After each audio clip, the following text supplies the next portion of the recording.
Around Mijas live stream. I'm joined by Daniela Vink. Welcome back, Daniela. Hello, good evening. You have a bee in your bonnet, don't you? Yeah, explain me that to explain that Yeah, humor to German. yeah. You've got this thing going on with some really quite unpleasant people that are hanging around Yes, Mijas, yes, and you do have a guest who's going to join you today. Would you like me to bring Natalie in now? yes. Natalie, welcome. Hello, thank Hi, you. Thank you for Natalie. having me. Hi, Danielle. Hi, Bill. Thanks for joining us tonight. Thanks for having Right. me. I am going to leave it over to you, ladies, to really raise this issue because I think it's something that a lot of people are going to identify with, and it is a thing about safety and security. So I'm going to make myself look small and put the two of you on screen there. So, we're speaking today about a topic. Well, it's like a brand already. It's the Clipboard Man. And I don't know, Natalie, how long have you lived in Mijas? I've been here, it's 2 years now. And how did you come across the word clipboard man? Did you hear it on social media before or? Yeah, I've seen it. I've seen a few posts on the local sites, and I've also seen them myself in the car parks around the area. So I've seen that. I think as we or it's shared a lot on social media nowadays, and that people are all now aware that it's a scam.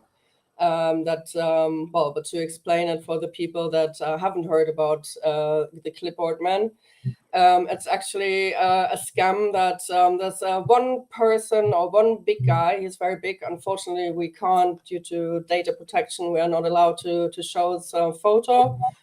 But yeah, I think many people have seen this very tall Romanian guy, and he stands with a clipboard in the car parks or goes inside shops and then tries to find victims.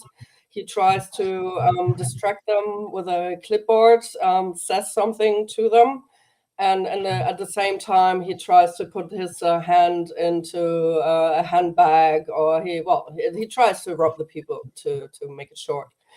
So this has been going on for many years, and it happened to me twice last year as well. Once in Calahonda, once in La Cala, and yeah, the people, the residents are all saying is that they don't understand why nothing is being done about this guy in particular. And so it was a bit quiet for a while about the Clipboard Man, because we had it at some point, especially last year. I think that people, it was so up to date, this topic. So the moment someone saw him, or it's a gang, I mean there's more of them, that they alerted straight away on Facebook, here people, be careful, in this supermarket, he's just there now, watch your belongings. And so you, Natalie, I think you knew that that is one of my topics, and you got in touch with me. And yeah, I must say, when I heard your story, I was totally shocked. I am now again. My heart is racing, and it makes my blood boil. And what this guy has done to you, can you tell us your story? yeah, absolutely. So as I mentioned, I had heard about these people before, and I've seen them at work in La Cala and where else was it? Another supermarket, I can't remember. So this particular day, I decided to go shopping, and it was a new supermarket I'd not been to before. You know what it's like, going up and down the aisles, and you're looking like a little bit lost, so I probably looked like a prime target. So this guy approached me. First of all, no, he didn't approach me. I saw him acting quite shady around me. He picked something up off the shelf, walked behind me, and sort of randomly just chucked it in, and then sort of swiped in at the side of me with his clipboard. And immediately I just clicked, and I just went, no gracias, and walked, and just tried directly just turned my body away from him and just walked away, quite stern. Then I saw him on the next aisle with a little old man. Sorry, excuse the cat. The little old man was then writing something down on the clipboard, putting his hand into his pocket to get something. And I alerted a member of staff, so I tried getting hold of the lady and I said, look, this is not good. My Spanish is not great, guys. This is giving me the kick up the backside to get my Spanish sorted.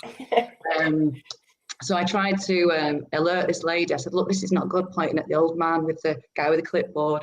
So basically she said something in Spanish like, I don't understand what you're saying. So I shouted and pointed at the guy. He's seen that, seen me interacting with her, and obviously thought, oh, she's saying something. Then next thing you know, he just followed me all the way up and down the aisles. He came up behind me, said something in Spanish, which I'm not really sure what he said, thank God, really. I think you are lucky that you didn't understand it, because he's very aggressive. I did hear one word, and I'm sure it wasn't very complimentary. So, yes. So that was a bit of a blessing. Anyway, he came up behind me and he was following me, so I was quite intimidated. I was just walking, pretending he wasn't there, trying to be confident, trying to get to places where people were. It's like no one was in the supermarket all of a sudden. It's like he knew. Anyway, he came up behind me, said something, no idea what, and then spat on my back, all down the back of my neck, on back of my jacket. So I just turned around and looked at him, and I should have. I was annoyed at myself because I didn't scream, I didn't shout, I just froze.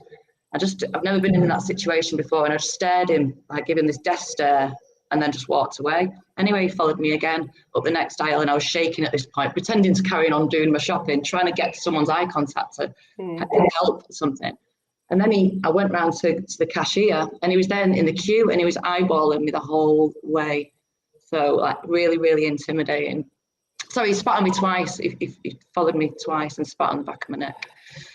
Yeah, when I heard that, I knew that he's aggressive, and like when you tell him to. And he did this to my face as well, so he came up really close. He didn't touch my face, but he was very close to my face. And he went, something or other. I had no idea what, but that was the first time I heard that he had spat at someone. I knew that he, or also with myself, because it happened to me. Well, last year I was super pregnant, blonde, so foreigner, pregnant woman. So I was the perfect victim for him, probably. And then he tried it with me in a supermarket in Calahonda as well, or Calypso. And and then I was like what you were just saying, looking for someone, and then when you need someone, you can't find anyone. No. And then I told, then when I finally found staff, I told them as well, and then I expected that they sorted. And so I had finished my shopping, left, and then by the time I got home, I already saw on Facebook again people saying, yeah, the Clipboard Man has just tried me, like in the same supermarket. And I went like, okay, how's that possible? If I've just alerted the staff half an hour ago, how is it possible that he's still in there? So that's the most surprising part, or the part I couldn't understand. How is it possible that they are able to do that inside the stores? Yeah. And he tried. He was so cheap. Oh, that's why he doesn't recognize the people, because he tried me then again the next day in La Cala in a supermarket. The next day. And then I was saying, well, I don't repeat these words here either, but they were also not very nice. And I ran after him because I wanted to take more photos of him and wanted to do a video. Mm. And then it was, I was wearing flip-flops. Sorry, I'm still a bit ill. And then I slipped and fell on the floor in the Aldi supermarket in La Cala. But I was like lying there like a big beetle with my big belly and still, but shouting and everything. So at the end, the staff there and the clients there thought that I'm the dangerous one, or that I'm the crazy one. Only one old man, he saw what happened, and this old man, he ran after him. And then he came to me, are you okay? Are you okay? And here I ran after him, and I've got the number plate number here. And I thanked him, and then I went again inside to the Aldi staff, and I said, okay, can you call the police? What are we doing here? And he tried to rob me, and then they said, yeah, you have to call the police. So first I called the Policía Local. they said it's none of their business, and that's something the Guardia Civil deals with. And then I rang them, and then they said, yeah, I have to go there. So I went. I remember I drove to Fuengirola, because then the office back in La Cala was closed. And then there was a lady officer, and she said, so yeah, tell me your story, what's your problem? And she said, well, did he steal anything? And I'm like, no. She said, so what are you doing here then? So, and I said, well, this guy, well, don't know, he tried to rob me twice in 2 days, and there must be something that can be done. And she said clearly no, because he has not taken anything from you, he has not touched you, so you can't denounce people for just speaking to you. Yeah, we've got a comment we've got a couple of comments coming in. Yeah, thank you, Dave. That is a very descriptive account of the person in question. I wonder how you got on with that. Yeah, I would like to know that. Please send me, Dave, a message or your phone number if you can. Because can I just say as well, I did try and alert the staff when I went to check out, because I had my trolley full of food and I was still shaking. I was that tempted to just leave, but I was scared they were waiting outside for me then. So I'd rang my friend to come and pick me up and meet me. I alerted the staff, and they were like, it's like it never happened before. They looked like they were shocked, and that made me think, are they in on it? I know it's really stupid, but at that time I'm like, is this all a big conspiracy? Is it all planned or what? I don't get it. So anyway, they said they were going to look at the CCTV and they were going to contact the police, and then that was it. See you later, bye. And I was just like, right, cool. Yeah. Well, Dave, who said he took him to court, 2 weeks later he tried it again.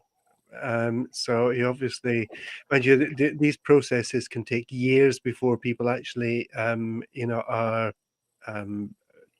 tried in any way. And Jan has said, how can the police be so passive?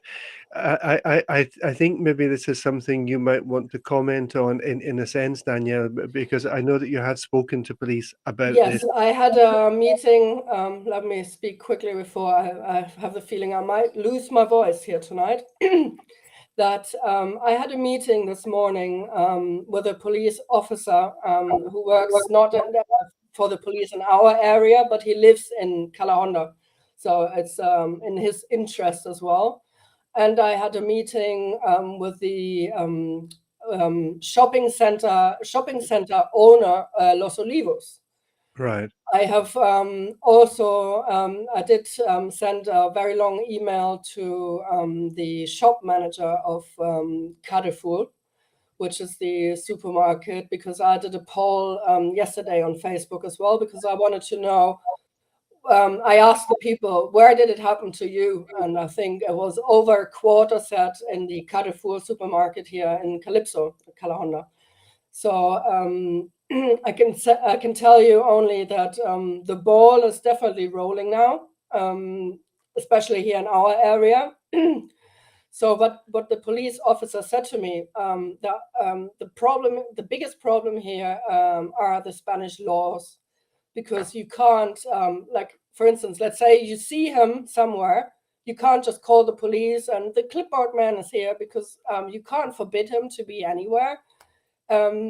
So only the moment he really puts his hand, or in Natalie's case, they did a big mistake, because in Natalie's case, they should have rang the police straight away, because that's something, she got attacked. Mm-hmm. So, but I understand the first time he tried me, I was also, you are shocked, or then later on you can't sleep because you think like, oh, why have I not said this? Why have I not done this? Because you are, like you said, you're frozen and you don't know. And you're scared as well. And knowing that they work in groups as well, he doesn't work alone. It's the ladies with the flowers, they're all part of a team. They get dropped off in one area, gets a bit hot on top. Let's move to the next area and let's just circulate. It's a business for them, isn't it? Yeah. We're just customers. That's other people who go to their office job, and that's their job. So they move all around the coast, inland in Coin and Adodin. Like Yeah. the people know him, but the police, has said the advice they can give us only is, first of all, we have to collaborate with this. So when we see him, to warn other people. So when he's just speaking to someone that hasn't heard about the Clipboard Man, to warn them. Yeah. Then to go to the staff. The moment he speaks to you, and he's not friendly, and he gets very nasty and He everything. gets very intimidated, and he's about 6 foot, isn't he? He's a big stocky guy. He's not like, Yeah. My friend said you have to go right to the staff, and you have to tell the staff to call the police, because only the shop manager or these they have to call the police and say there's this person disturbing our clients. And then the more people do that, and the more shops have the pressure on them, which they definitely have now, at least in our area here. And all these shops like Carrefour, Mercadona, they have all store managers, and they have email addresses, and they need to be told. Yeah. Because neither the police not the store managers are on Facebook all day and read what the people write on Facebook or in some groups. So what worries me though is someone's really gonna get hurt one day, and it's not gonna, I'm in my 40s. I'm quite young, I'm quite fit, but there's older people out there that have been targeted, and they're frail, they're vulnerable, and all it takes is one push, or you just don't know, and someone's going to get hurt. And I think that's what it's going to take for something to happen. Although it sounds very hard, but then they can take him with them straight away. Listen, we've got a few comments coming in. If we can just run through them. This was Dave who did report it to the police, and he was told, the arresting police told me the problem is nobody follows it up, so they get away with it. But then, let me see if I take that one off. He said he did follow it up, took it all the way to court, and well, clearly nothing happened. And Anne McConnell, Anne, thanks for joining us again. Anne joins us regularly. What happens if you spray him with pepper spray and call it self-defense? I think this is the problem, isn't it? We'll get done there. Yeah. I mean, in some ways, you're the victim, but you're going to end up as the culprit. That's the way it feels. Sorry. The pepper spray is a very you have to be very, very careful with that, because there's only certain pepper sprays which are legal in Spain. I know in other countries also you can buy pepper spray, you can use any type of pepper spray. In Spain it's not. There's only certain types that are allowed to use.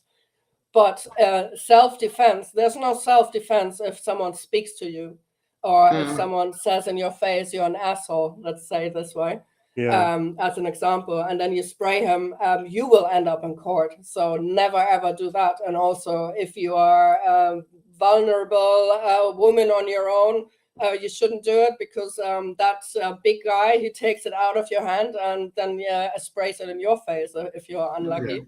So no, never do that. Yeah. And we've also got Karen joining us. Hi, Karen. And she says she always warns people about the flower ladies if they are near. And yeah, this is, I'm sure it's all part of the same group. Probably, yeah. I think this has been going on for years, hasn't it? A long time. It's not a recent new thing. It's like 20 years or something. Similar groups have been doing this. I don't know. Last 10 years at least. So something's got to be done. Yeah, I mean, I think an area like this, it does attract people, dodgy people, who come down here to make a living stealing off other people. It attracts them. And, when you add tourists into the equation, who are usually not that kind of conscious of what's happening, they're relaxed, they're just, they're on holiday and whatever. And these are just perfect victims for these kind of people. And as well, the Clipboard guys actually don't, they're pretending to be working for a charity. I think, is it deaf and blind charity? That's what it is. They claim to be deaf and mute. Yeah. Well, that one definitely not. That was years ago. I think that was but this one definitely he understands you what you're saying, and he speaks to you as well. Yeah. So well, Anne said she's been here 39 years, and so have the flower ladies. It's probably the grandchildren of the flower ladies that are doing it now. Yeah, 40 years, geez. The problem is here, or what I didn't understand, what I was explained today, that I thought, okay, if it's in a public road, like with the flower ladies, it's hard to control that or something. But I thought if someone goes into your shop and you own the shop, and that you, I thought it's possible to forbid this person the entry. And I was told today by the police and also by the shopping center owner that it's not the case. So you can't just tell someone you're not allowed in my shop anymore, which is, for example, possible in Germany. Here in Spain, only a judge can do that. So that's also, even that is a court procedure, why it's not possible. So they can't stop them going in the store. No. If they see them, they say, right, well, we know who they are, we've got our eye on them, we can't stop them. Well, you can tell them to leave, but you can't forbid them to enter unless a judge has there's a judge sentence that forbids this person to enter your shop. If not, it's not possible. So that I didn't know, and that was the part also that made me so angry when I didn't understand why is it possible that he's in the shops again and again and again and again. It's making me think you should go and get a new job with these guys. Yeah. But I didn't know this, Daniela, because I was still probably from my days in Britain under the impression that you had the right to refuse entry to any that's what I thought, for whatever reason. I wasn't aware that was the case. And Jan has made another comment that, does the mayor know it could be a problem for the tourist industry? Yeah, I'm sure he does know, and they're out there promoting Mijas, but it does, I think, I've spoken to a lot of people. I know you have, Daniela, and Natalie, you've shared your experience with us. He has to know. Well, I shared it on, sorry to interrupt, I shared it on TikTok, my story. I was that angry. And I think that's got over 5,000 views. Yeah. And that's hashtagged in Spain, hashtag Carrefour. So it's not looking good for tourism. No, that's what I mean. The pressure, we have the power of social media pressure as residents. And I must say the meeting I had this morning, and I'm sure, I was promised that the ball is rolling now, and that at least in my area, the Calahonda area, the security, they had another meeting, our private security in Calahonda. The shops will be contacted and that, but we need more people like me in La Cala also, or someone who goes out and speaks to the shop managers. And if not, it's very difficult. Because from their side, well, they have a normal job. I mean, it's a supermarket. I mean, how many people go in and out? It's not that easy. I mean, he is, of course, from his appearance, easy to spot in theory. But if you're working there or packing shelves or scanning the articles that people buy, it's hard to keep an eye out for him. Sure. So, I mean, that's also one of the reasons why also in the summer months the shops have security, not only because it's also for their own protection that people don't steal their products, but the most important thing is here that we as residents that we stick together, and that we try now to raise awareness and to put pressure on the shops. And also, the moment you see a hand in your bag, or like in Natalie's case, you have to call the Guardia Civil, which is the 062 number. Yeah, I can put that on the screen rather large. And scream and shout if they do approach you. Just make a massive, In massive theory, deal. yes. Try if you can. I froze and I just I went mean, silent. so this is the number, but don't get me wrong, this is only the number when something has happened to you. You can't just call the number and say the Clipboard Man is here in the car park, because that's his right. Yeah. So only if you have been attacked, like in Natalie's case, they've tried to rob you. They have robbed you. Then you have to call this number, or you have to insist to the staff that they call the police. Yeah. We need more people to do it. If we don't do it, nothing will change. I can promise you that. We have to do it. Well, I was blown away by how many comments I got on my post on the actual local sites. I think there's about 45 people that actually had similar experiences, not literally spat at, but either attacked, pushed over, or intimidated, followed. Even in cars, they're following them in cars as well. So they're getting in the cars and following people. So you just have eyes in the back of your head. It's not but the thing is, it's like with the let's say, like with the street lights that don't work. People put it on Facebook and then think it gets sorted, but you have to. There's an application for it. You have to contact with the town hall, and then it gets seen by the right people. So if we just complain on Facebook, which is good, because then like that we are alerting people. Okay, he's here. He's in that area. Plus, more and more people join these Facebook groups. There's new people moving here, coming here.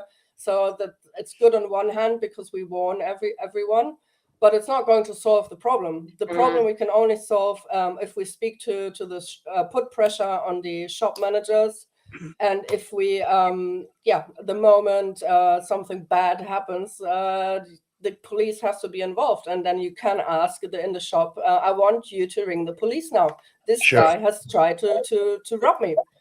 So many people are, as we said before, frozen, shocked, or they think, oh, I don't speak Spanish. I mean, most of the people here, or the shop managers, they should speak some English, because we are here in a tourist area. But we can't get them led away with it. We need to, all of us, we need to inform the shop staff and put pressure on them. If not, it's not going to end, unfortunately. And then the more calls the police will get for him, then the judge will open at some point a court case, a general one, and then they can forbid him to enter stores, or he will finally and hopefully at some point get locked up when they sum up what people, what he has stolen from people. So. Yeah, and I think that this is the big problem, isn't it? That reporting them because you feel threatened is very difficult. I mean, what happened to you, Natalie, was more than just threat. Because it is totally unacceptable in any civilized society for somebody to come up behind you and spit on you. And it is assault. Yeah, it is. And it just scared me a little bit. It made you realize how vulnerable you can be, in situations. Even if you're in a busy supermarket, it's never safe. They don't care. They've got more front than Blackpool. They just do. No, but normally what you just said, if you see him, someone sees him and he comes close to you, we should just start screaming. Yeah, that's it. I mean, that's all the advice. If I see him again, that is what I'll do. I don't care what I look like. If I look like a nutcase. But it's like I'm waiting for him now as well. Not now, as I'm not pregnant anymore. I'm waiting for him, and now I don't see him anymore. I've got my story ready as well. But it's like when you want to see him, you don't see him. So yeah. But this has to end, and that's I did work with holiday rentals as well. So in the information folders my clients get in the properties, I write that down. Because I don't want the tourists that come here, they spend a lot of money to have a nice holiday here. And the first day they go shopping, they get robbed. So that's so we need to spread the word. If you also have friends, family coming, warn them. If you have holiday letting properties, only like this. And also when he can't rob people anymore, then he won't do it anymore because then it's too hot to handle. No, if he doesn't make money with it anymore, then he has to do something else. So Yeah, well, they'll move somewhere else. Yeah. Yeah, We've got a circuit. yeah. it's it's very, unfortunately, with the laws, it's not as easy as I thought or expected No, it to be as well. it never seems to be. And Anne said, yeah, shout and warn people if he's spotted. And I think what you've said, Daniela, is really important, that if this person is around and they approach you at all, you speak to the staff, and the shop need to make any report to the police. Yes, or even if you just the fact that you feel as a customer, even the fact that you feel uncomfortable in their store, and you write them an email, which you can, there's online translation pages for free, where Yeah, you can just translate it into Spanish. It just have to be 2 or 3 sentences. Dear store manager, I just want you to be aware what happened in your store yesterday, and I right. felt really uncomfortable. And this is not the first time it happens, and I don't feel like going to your shop anymore. So imagine he gets this type of email again and again of more and more customers. Then that's the pressure we need, because then when they're scared that they're losing clients, or Yeah, that the pressure's on them, that only then something will change. If not, nothing. yeah, And yeah, video footage as well, and take pictures if you can. That's another thing as well I'd advise. Yeah, be careful though, because I did that as well, and he doesn't like that, of course. So no, you might end up losing your phone, or that Yeah, might true. make him more aggressive. I mean, yeah, there are photos of him, and but just be careful. But I think the steps, hopefully no one gets in the same situation as you, Natalie, because yeah, that's incredible and still makes my blood boil. But we need to inform the store managers, because also they are not there from 10 or from 9 in the morning until 10 at night, so they maybe don't know what's happening in the shops. So yeah, if we just put the pressure on them, hopefully that will be a step in the right direction. yeah. Hi, Linda. Linda's saying about the Spaniards have this thing about blowing a whistle. So we can maybe start a little business in selling whistles. The clipboard Yeah. whistles. Yeah. That's what they used to do back then, when they didn't have mobile phones and social media. That's how they Sure. alerted the neighbors that the flower women were in the area, for example. Yeah. Yeah, sure. Good And what idea. Linda said is really kind of what you've touched on. I think, Daniela, unless the crime has been committed, it's very hard for the police to do anything, because they are deemed innocent. Well, but then we Um, have to leave it to the shop managers that they are scared that we won't go there anymore, and that we yeah. do our shopping somewhere else. And Alan, hi Alan. I don't know. It's probably small for people to read, but Alan's saying that Mijas Pueblo, they have a WhatsApp group for business owners, and there are also a number of counsellors who respond quickly if, for example, a manhole cover is missing or there's another potentially dangerous situation. And he's asking if maybe this kind of thing exists in Calahonda or La Cala. It may be a way to alert businesses that these characters are on the move. I think it's hard to compare businesses in Mijas Pueblo, which are maybe small shops and not chains like Lidl, or I don't think you would get a Lidl shop manager to join a WhatsApp group if something happens. I doubt it. Yeah. Yeah, it's a much more personal kind of thing in Mijas Pueblo, isn't it? Yeah, People know each other. probably. Um, Yeah, it's smaller and smaller businesses. But here, the yeah, big chains, I don't think that they would have any interest to do that. I'm afraid. I don't think yeah, so. yeah. Daniela, any final advice you'd like to give, or I Natalie, think anything I've you would said like it to a say? few times now. Let's start this maybe. Put the pressure on the shops. Warn the people around you if you see him. Have an eye on him, even if he doesn't come to you. Have an eye on him, what he's doing to others, maybe, Mm, and then you can save someone else, that person gets robbed. And only with pressure we will solve this situation. And so let's, I would say, let's start it. Yeah. What about you, Natalie? What have you learned from this? I need to learn Spanish. Because, Yeah. like I said earlier, it's kind of a blessing that I didn't understand what he said, because he was very, very vulgar and quite No, intimidating. I think it was good that you Yeah. didn't understand it. Yeah. But, yeah, and just to be a bit more aware, not drop my guard as much. You know, thinking I'm safe here, because you're not really. Just got. No, you are, and that's the other thing. Then people that come here think it's a dangerous area, just for one person, that makes it so difficult for everyone here. So this is not a dangerous area, and that's what I said to the. It makes you scared to go out on your own, though, to places. Now it makes you a little bit more aware of like doing stuff that I wouldn't even think twice about. You know, you shouldn't feel like that. And then if you feel like this, I'm very sorry for you, because that's not fair. You shouldn't feel like this, because this is a very safe area. I think also the community, they all stick together, and they're so helpful and everything.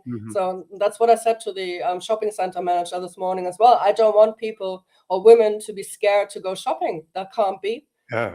So I think I would say also, if there's someone also in the area of La Cala that is interested in this topic, feel free to contact me, because I have a job, I'm a mother, I can't I can't save the world. I'm starting this here now in my area in Calahonda a bit, but I can give you advice, for example, in the La Cala area, or how to do it, how to the steps to contact, to take the right measures, and to raise the awareness there as well. And then, maybe like that we can solve it, at least in our Mijas area. Okay, Natalie, thank you so much for joining us. thank you for having me. Sharing your experiences, and I Thank you. know a lot of people will identify with you. A lot of people have been in this situation. You know, I've personally not had my pocket dipped, but my late wife had a handbag. You're Scottish, you'd have nothing in them. Moths. Yeah, I mean, when I open my wallet, the moths fly out, you know? Daniela, thank you for raising this as well. And I think, you know, you can see from the amount of interaction, you know, it is something that concerns people. But I think what you said is very important. Basically, you know, this is not an unsafe place to live. It's not the Bronx or No. I don't know, you know, some sort of ghetto area of a big city. But, you know, we still need to be on our guard. We need to walk about with our eyes open.